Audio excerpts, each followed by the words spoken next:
Welcome to Bible 365, where we learn and grow in God's Word 365. Today we're reading in 1 Samuel 1. There was a certain man from Ramathaim at Zophite from the hill country of Ephraim, whose name was Elkanah, son of Jeroham, the son of Elihu, the son of Tuah, the son of Zuphah, an Ephraimite. He had two wives, one was called Hannah, and the other Peninnah. Peninnah had children, but Hannah had none.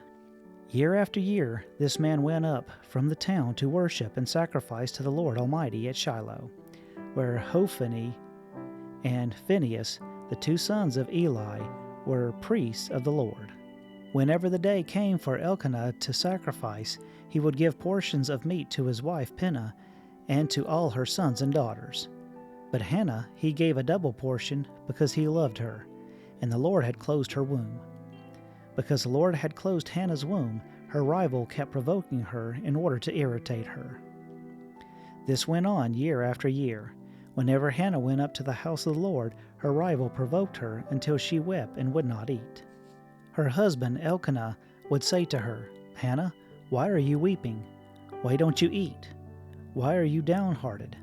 Don't I mean more to you than 10 sons?" Once, when they had finished eating and drinking in Shiloh, Hannah stood up. Now Eli the priest was sitting on his chair by the doorpost of the Lord's house. In her deep anguish, Hannah prayed to the Lord, weeping bitterly. And she had made a vow, saying, "Lord Almighty, if you will only look on your servant's misery and remember me, and not forget your servant, but give her a son, then I will give him to you, the Lord, for all the days of his life, and no razor will ever be used on his head." As she kept on praying to the Lord, Eli observed her mouth. Hannah was praying in her heart, and her lips were moving, but her voice was not heard. Eli thought she was drunk, and he said to her, "How long are you going to stay drunk? Put away your wine." "Not so, my lord," Hannah replied. "I am a woman who is deeply troubled. I have not been drinking wine or beer. I was pouring out my soul to the Lord. Do not take your servant for a wicked woman. I have been praying here out of my great anguish and grief."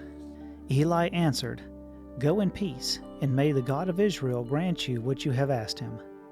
She said, "May your servant find favor in your eyes."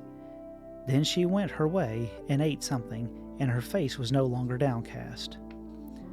Early the next morning they arose and worshipped before the Lord, and then went back to their home at Ramah. Elkanah made love to his wife Hannah, and the Lord remembered her. So in the course of time Hannah became pregnant and gave birth to a son. She named him Samuel, saying, "Because I asked the Lord for him." When her husband Elkanah went up with all his family to offer annual sacrifices to the Lord and to fulfill his vow, Hannah did not go. She said to her husband, "After the boy is weaned, I will take him and present him before the Lord, and he will live there always." "Do what seems best to you," her husband Elkanah told her. "Stay here until you have weaned him. Only may the Lord make good on his word." So the woman stayed at home and nursed her son until he had been weaned. After he was weaned, she took the boy with her, young as he was, along with a 3-year-old bull, an ephah of flour, and a skin of wine, and brought him to the house of the Lord at Shiloh.